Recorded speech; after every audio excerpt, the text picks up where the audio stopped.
11월의 첫 주 갈 곳 많고 할 일 많지만 하나님 앞에 예배하는 우리 온 성도들, 특별히 11월에 이처럼 가장 풍요로운 계절을 주신 하나님께 예배하는 여러분들에게 하나님의 풍성한 영육간의 열매가 맺혀지고 기도 제목대로 반드시 이루어지는 은혜가 있기를 주님의 이름으로 축원합니다.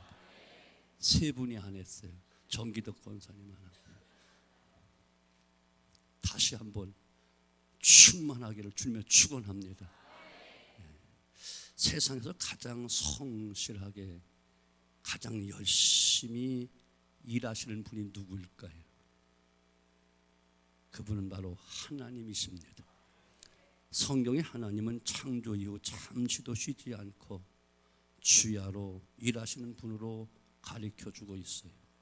창조하시고 그것을 유지 보존하시고 그 모든 것이 하나님 자신의 영광을 드러내도록 모든 피조물들이 하나님으로 하여 복을 받도록 세밀하게 주야로 일하시는 분이 오늘 본문 마지막 절도 보면 만군의 여호와 열심히 일을 이루시리라.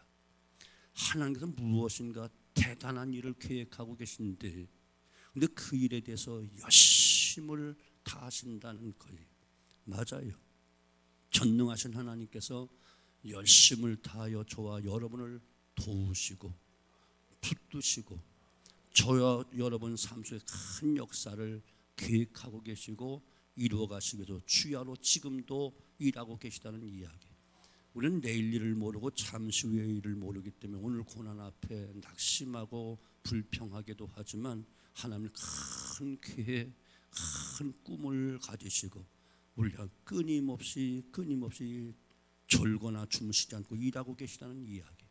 여러분, 신앙이란 하나님이 일하시며 그분이 작정하신 뜻을 이루어가는 역사를 그대로 받아들이고 아멘하며 응답하는 것, 이것이 신앙인 거예요. 하나님의 열심을 바로 알고 그분의 열심 앞에 자신을 열고 그분의 뜻에 따라 가는 것, 이것이 바른 신앙생활인 겁니다. 그러면 하나님의 열심과 인간의 열심의 차이는 어떻게 차이가 있는가? 하나님의 열심과 오늘 나와 우리와의 열심의 차이. 우리는 믿음의 조상이라는 인간을 대표한 아브라함을 한번 보면서 한번 비교해 보겠어요. 아브라함을 보시죠. 하나님께서 아브라함을 부르셔서 그분의 계획하신 그 뜻에 따라 복의 역사를 이루어 가시기를 원하셨어요. 창세기 12장에서 25장까지 무려 13장이나 이러한 아브라함의 역사를 쭉 기록하고 있지요. 그런데 아브라함이 제대로 이 복의 역사를 이해하고 따랐을까요? 아니었습니다.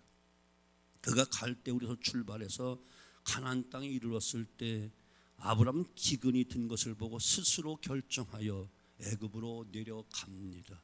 아브라함은 스스로 우선 지금 살아남는 것이 중요하다. 그래야 하나님의 뜻을 이룰 수 있겠지라고 이렇게 생각했는지도 몰라요. 그리고 이 기근에서 살아남는 일에 최선을 다하는 것이 하나님 기뻐하시는 일이다 이렇게 생각했는지도 몰라요. 아무튼 거기서 아브라함은 하나님의 모든 계획이 어그러질 수밖에 없는 큰 위기를 애굽에서 만납니다. 아내 사라에게 반한 바로 왕에 의해서 아내를 빼앗길 뻔한 큰 위기에 직면합니다. 결국 하나님이 특별히 개입하셔서 그 위기를 모면하게 하고 다시 가나안으로 돌아와 하나님의 뜻하신 역사를 이루어지도록 하나님이 열심히 일을 하셨습니다. 그런데 만일 하나님이 도와주지 않았다면 사라를 통해 태어날 자식을 통해 큰 민족을 이루리라는 하나님이 계획된 그 일이 다 어긋나고 마는 거예요. 이것이 아브라함이 가진 열심의 전부이자 아브라함 곧 인간의 한계임을 이야기합니다. 아브라함이 하루하루 삶에 정말 열심을 다하지 않은 삶은 아니에요. 열심히 살았습니다. 하나님 말씀이 떨어지자 즉시 갈대우를 바로 즉시 순종하며 떠나기도 했습니다. 최선을 다하고 열심을 다했습니다. 하지만 그 열심은 오히려 역부족이었고 한계가 있었음을 우리는 인정해야만 됩니다. 또 그는 가나안에 정착해서 10년이 지난 후 후손이 없는 것을 보고 자신의 집에서 어렸을 때부터 불러 길렀던 종인 엘리에셀을 세워서 후계자로 삼으려고 마음을 먹었어요. 또 나이 90세 아내 살해의 말을 듣고 여종 하갈의 몸에서 이스마엘을 생산해서 후계자를 삼고자 했습니다. 이것이 아브라함이 지닌 열심의 한계였습니다.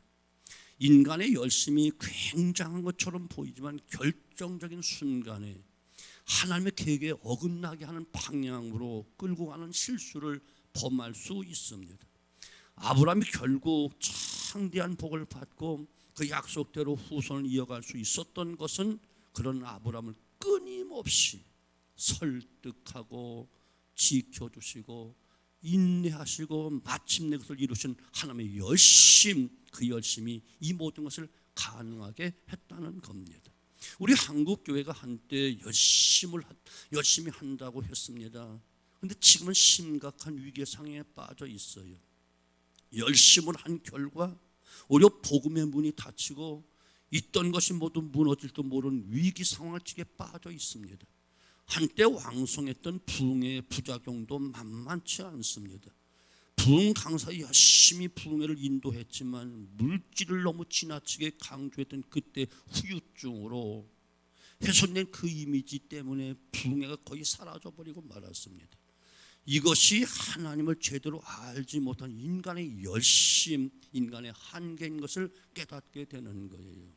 믿음의 조상, 축복의 조상 아브라함도 한계가 있었고 하나님이 극적으로 도와주지 않으면 이룰 수 없는 부족함을 여실히 보여주고 있습니다.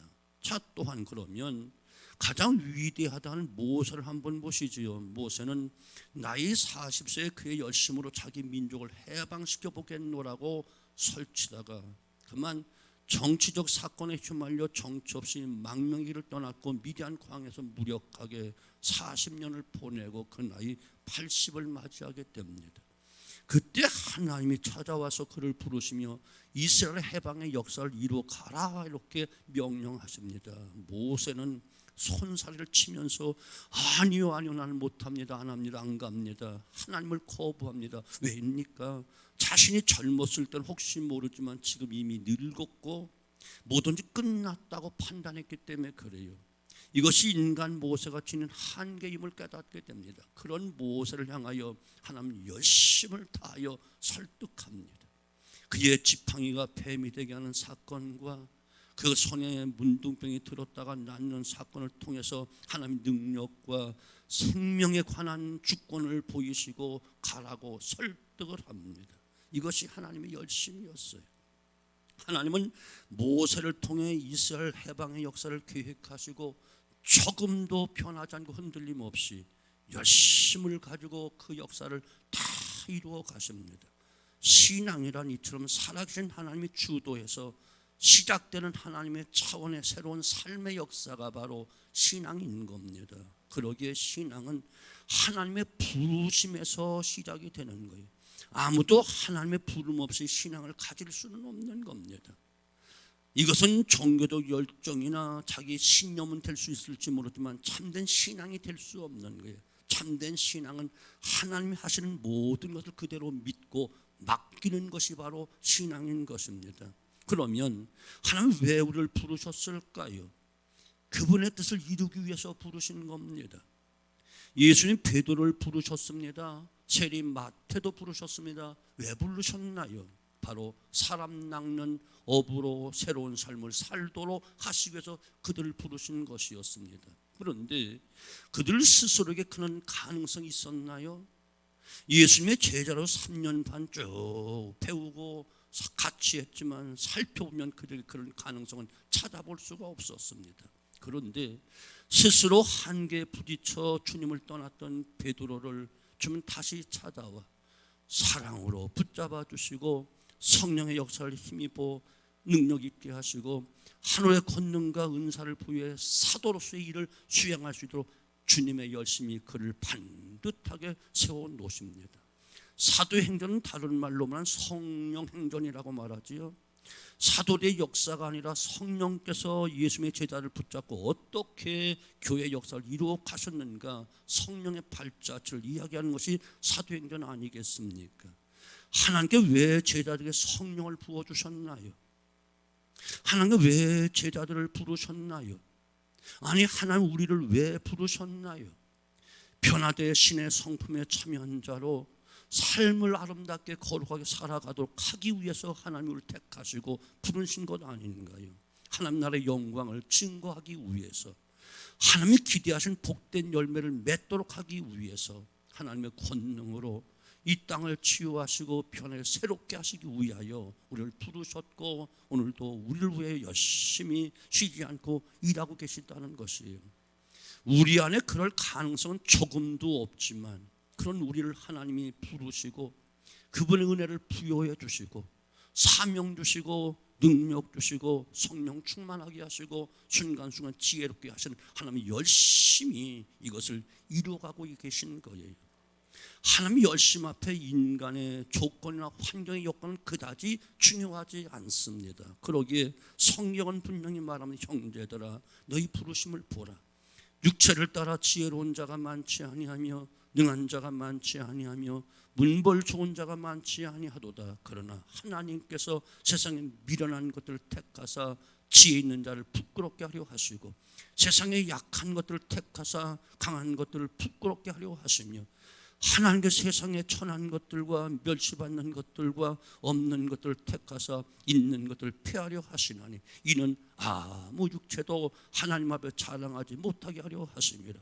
너희는 하나님으로부터 나서 그도 예수 안에 있고 예수님 하나님으로부터 나와서 우리에게 지혜로움, 지혜와 의로움과 거룩함과 구원함이 되었으니, 기록된 바 자랑하는 자는 주 안에서 자랑하라 함과 같게 하려 함이라. 고린도서 1장 26절로 31절 말씀입니다. 하나님의 열심은 우리로 하여금 모든 것을 가능하게 하신다는 겁니다. 약한 자를 들어 강한 자를 물리치시고, 미련한 자를 들어서 지혜 있는 자를 부끄럽게 하시고, 세상에 천하고 멸시받는 것들을 들어서 잘난 것들을 폐하시는 하나님이시다, 이렇게 말씀하고 있는데, 이 열심이 오늘 우리를 만들어가고 계시는 겁니다. 하나님의 열심은 우리의 삶에서 불가능이 없게 하시는 것을 의심 없이 믿으시기를 주님으로 축원합니다. 중요한 것은 하나님과 그분의 열심을 알고 받아들이고 응답하는 것, 이것이 믿음이에요. 믿음은 세상 안에서 하나님을 믿고 그분의 열심으로 이루실 역사 앞에 순종해 가는 것입니다. 그래서 믿음이 없이는 하나님을 기쁘시게 할 수 없다, 성경은 말합니다. 히브리서 11장 6절, 믿음이 없이는 하나님을 기쁘시게 하지 못하나니 하나님께 나아가는 자는 반드시 그가 계신 것과 또한 그가 자기를 찾는 자들에게 상 주신 이심을 믿어야 할지니라. 믿음의 자리에 온전히 서서 보면 아무것도 두려워할 것도 없고 실망할 것도 없고, 믿음으로 담대하게 강하게 나아가는 우리 온 성도이 되어지기를 주님의 이름으로 축원합니다. 리티 그랜트라는 여인이 전신마비 장애인이 있었어요. 결혼한 지 얼마 안 돼요. 어린 딸 안고 남편과 함께 자동차를 타고 가다가 자동차 추락사고로 남편을 잃고 전신마비 장애인이 되었어요. 자살을 생각해 보았지만 어린 딸 때문에 포기해야만 했어요. 죽지 못해 살았던 그녀가 할 수 있는 것은 말하는 것과 듣는 것, 그것 외에는 아무것도 없었어요. 아무리 생각해도 살아갈 길이 도저히 없어 막막했습니다. 그러던 어느 날 밤 딸을 재워놓고 잠든 딸의 모습을 보고 있자니 자기도 모르게 울음이 북받쳐서 창가를 바라보며 하염없이 울며 하나님께 기도했습니다. 그러던 중 마음 깊은 곳에서 하나님의 음성이 들려오는 거예요. 딸아, 내가 너를 사랑한다. 내가 너와 함께하며 너를 도울 것이다. 그날 밤 눈물로 기도한 후에 그렇게 답답하던 마음이 눈 녹듯이 없어지고 마음에 평안이 가득 차고 입가에 찬송이 나오게 되었어요. 그렇게 며칠이 지난 후 자신이 출석하던 교회에 다니는 전하국 사장님이 자신을 찾아왔어요. 혹시 전하국 교환으로 일할 수 있겠느냐 제안을 합니다. 손을 움직이지 못합니다. 전신마비입니다. 움직여보니 손을 못 움직이고 듣는 건 말하는 것밖에, 그리고 겨우 오른쪽 발가락 하나가 끔적이고 있는 것을 보았어요. 자신의 사정을 다 이야기했더니 한번 방법을 강구해보자 하고 돌아갔습니다. 그리고 일주일 후 전하국에서 일해도 된다는 통보가 왔어요. 가보니 자신의 몸의 상태에 꼭 맞게 교환기를 배치하고 전부 구조를 맞춰 놓았어요. 그때부터 열심히 일해서 20년간 전하국에서 교환으로 일하며 딸이 대학을 졸업하고 취직하는 날 은퇴를 합니다. 은퇴하는 자리에 장애를 당당하게 극복한 그 이야기를 취재한 기자에게 이런 고백을 했어요. 오늘 여기까지 내가 이룰 수 있었던 것은 전적으로 하나님의 은혜입니다. 나는 불가능했고 수없이 포기할 수밖에 없었지만 나를 도우신 하나님이 열심히 여기까지 이끌어 오셨습니다. 거기 모인 모든 사람들의 마음의 감동과 큰 감격 속에 우레 같은 박수를 받았어요. 오늘 나는 41년 목회를 이제 마무리합니다. 공식적인 이제 담임 목사 당회장직을 내려놓습니다. 가만히 뒤를 돌아다 보면 아브라함이 믿음의 조상, 축복의 조상이 되었던 것은 전적으로 아브라함이 이룬 것이 아니고 하나님이 하셨고, 모세가 이스라엘을 출애굽시켜 가나안 땅까지 인도하는 그 모든 과정, 모세에게 능력이 있었던 것이 아니고 하나님이 다 하셨습니다.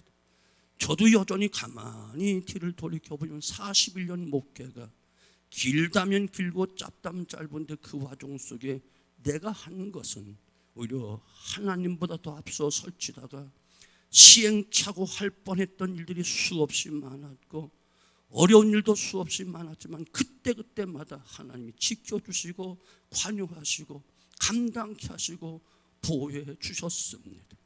길이 없어 보이지만 준비된 길이 있었고, 가능성이 없어 보이지만 하나님은 가능성을 항상 열어놓으셨고, 그래서 항상 주 안에서 어떤 상황에도 낙심하지 않도록 그 마음도 주셨고, 강하고 담대한 마음도 하나님이 허락해 주셨습니다. 76세 된 어머니, 그분 한 분 모시고 총각으로서 개척교회 시작했을 때 막막하기 그지 없었습니다. 그런데 그 속에서 하나님 함께 하셨습니다. 목사의 소원이 또한 이처럼 성전 건축이라, 하나님 12주년에 내 건물에 내 땅에 우리 건물 주세요.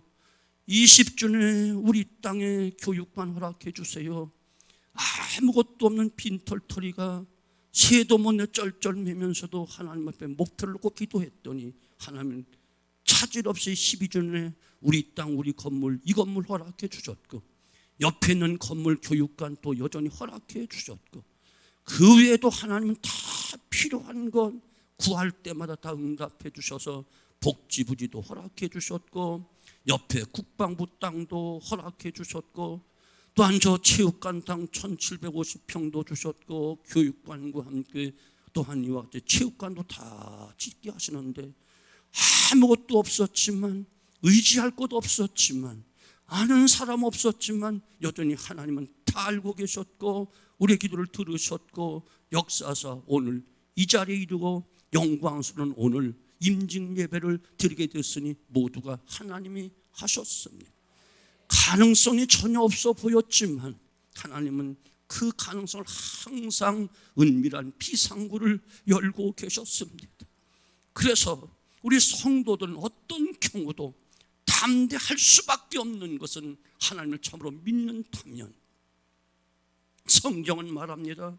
누가 능히 하나님께 택하신 자들을 고발하리요, 의롭다 하신 이는 하나님이신 누가 정죄하리요, 죽으실 분을 다시 살아나시는 그리스도 예수시니 그는 하나님 우편에 계신 자요 우리를 위하여 간구하시는 자신이라. 누가 우리를 그리스도의 사랑에서 끊으리요, 환난이나 곤고나 박해나 기근이나 적신이나 위험이나 칼이랴 기록된 바 우리가 종일 주르려 죽음을 당하게 되며 도살을 당할 양같이 여김을 받았나이다 함과 같으니 그러나 이 모든 일에 우리를 사랑하신 이로 말미암아 우리는 넉넉히 이기느니라. 내가 확신하노니 사망이나 생명이나 천사나 권세자들이나 현재나 장래나 능력이나 높음이나 기쁨이나 다른 어떤 피조물이라도 우리를 우리 주 그리스도 예수 안에 있는 하나님의 사랑에서 결단코 끊을 수 없으리라. 믿음의 자리에서 보면 인생은 하나님과 인간이 하나님 열심 안에서 리듬을 맞춰가는 것입니다. 발자취를 맞춰가는 것입니다. 한 몫을 내는 것입니다. 하나님이 다 하십니다. 영국의 고아의 아버지 조지 물러는 평생 2천여 명이 넘는 고아들을 보살피며 살았잖아요. 한 어떤 사람이 방문해서 놀란 표정으로 어떻게 이렇게 힘든 일을 다 감당할 수 있습니까? 라고 물었어요. 그때 조지 물러는 저기 저쪽에는 내가 돈을 빌려 쓸 수 있는 은행이 있습니다. 근데 물러가 가리켜는 그곳에 은행은 전혀 보이지 않아요. 그 사람은 아무 은행도 보이지 않는데요 라고 물었더니 그때 조지 물러 웃으면서 저기는 문을 보십시오.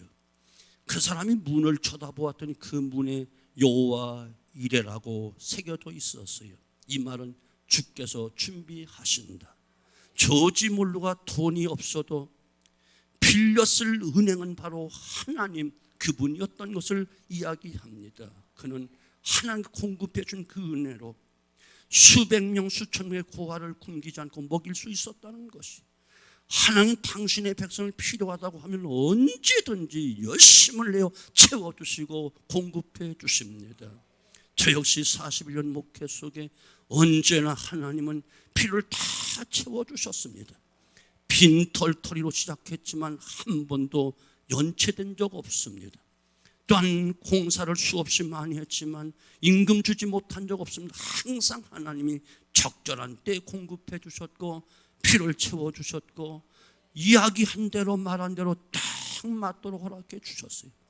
최고 빚이 많을 때는 큰 부자들이 아무것도 아니지만 개척한 목사의 46억까지 빚이 있었다니까요.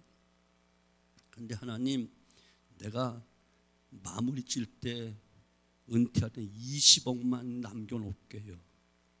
20억만 남겨놓게 해주세요. 그래야 후임자도 긴장하고 기도하지. 싹 갚아주면 맨날 노름은 어떻게 해요? 했는데 어떻게 됐을까요? 딱 20억 남았어요. 조금도 안 틀려. 딱 20억. 20억 3천이 지금 빚으로 있는데 지금 통장에 들은 게 3천이 넘으니까 딱 20억이야. 놀지 못하게 하려고. 미안해. 진작 잘 보였으면 누누나 여행만 다니도록 저축해놨겠지만 빚이 있어. 정신 차려야 돼. 사회 경기가 안 좋아. 저축은행 대신 하나님 붙잡지 않으면 속수무책을 무너져. 아멘. 사랑하는 성도 여러분, 주님은 오늘 있다가 내일 아궁기에 던져지는 들풀도 하나님 이렇게 입히시거든. 하물며 너일까 보냐 믿음이 적은 자들아. 그러므로 염려하여 이르기를 무엇을 먹을까 무엇을 마실까 무엇을 입을까 하지 말라. 이는 다 이방인들이 구하는 것이라. 너희 하늘 아버지께서 이 모든 것이 너에게 있어야 할 줄을 아시느니라. 사도 바울은 나의 하나님이 그래도 예수 안에서 영광 가운데 그 풍성한 대로 너희 모든 쓸 것을 채우시리라. 사랑하는 성도 여러분, 어떤 상황 가운데 좌절하거나 절망하지 마십시오. 우리가 믿음을 가지고 그분만을 바라보면 하나님 그분의 열심으로 우리를 향한 뜻을 이루어 가실 것이기 때문에 그렇고, 하나님이 가르쳐주고 보여주신 미래 비전도 반드시 하나님의 그 열심으로 이루어 가실 터인즉 우리 낙심하지 말고 포기하지 말고 불평원망하지 말고 묵묵히 겸손하게 주의 뜻 앞에 순종만 하면 이루시는 역사가 있을 것입니다. 오늘 본문은 아람 나라의 군대 사내림이 18만 5천 명의 군사를 일으켜 예루살렘을 겹겹이 에워싸고 공격해온 절대절명의 위기가 위기 상황이 이루어진 거예요. 32절 보면 이는 남은 자가 예루살렘에서 나오며 피하는 자가 시온에서 나올 것이며 만군의 여호와의 열심히 이것을 이루시리라. 이와 같은 절망적인 상황 속에 있었지만 하나님이 열심히 하룻밤 사이에 천사를 동원하여 18만 5천 명의 숨통을 다 끊어버림으로 완전한 자유, 완전한 평안함을 얻게 하는 놀라운 축복으로 이루어진 사건을 이야기하는 겁니다. 지금 자신의 처지나 상황이 모두 절망적이십니까? 그 절망의 근거는 어디에서 온 것일까요? 하나님 우리를 가능성 제로에서 우리를 애당초 부르셨어요. 가능성 하나도 없어요. 전적 부패, 전적 타락한 구원의 여망이 전혀 없는 상태에서 우리를 불러주셨고 구속하여 주셨고 아들, 딸 삼아 주셨습니다. 그리고 예수 그리스도의 대속으로 은혜의 보좌를 활짝 여시고 그 은혜의 모든 가능성을 동원해 우리를 영광 가운데 세우고도 지금도 하나님 쉬지 않고 밤낮으로 일하고 계심을 여러분 믿으시기 바랍니다. 이제 하나님의 열심의 세계를 보고 그 길에 응답하십시오. 하나님께서 당신의 열심으로 죄인된 인생을 이 땅에서 빛의 자녀가 되게 하심을 믿으시고 따라가십시오. 하나님께서 그 열심으로 쭉정이 같은 우리 인생을 하나님이 기대한 복된 열매로 맺어가는 인생으로 만들어 가실 것을 믿고 따르십시오. 하나님께서 그 열심으로 이 세상에서 버림받아 마땅한 초라한 존재인 우리를 예수님의 생명의 영광으로 존귀케 하시고 영원한 기업의 백성 삼아주시고 하늘나라 거룩한 죄의 삶을 살도록 오늘도 우리를 사용하고 계심을 의심 없이 믿으시기 바랍니다. 이 모든 것을 믿으시고 말씀 붙잡고 담대하게 승리하시는 우리 온 성도들이 다 되어지기를 주님의 이름으로 축원합니다.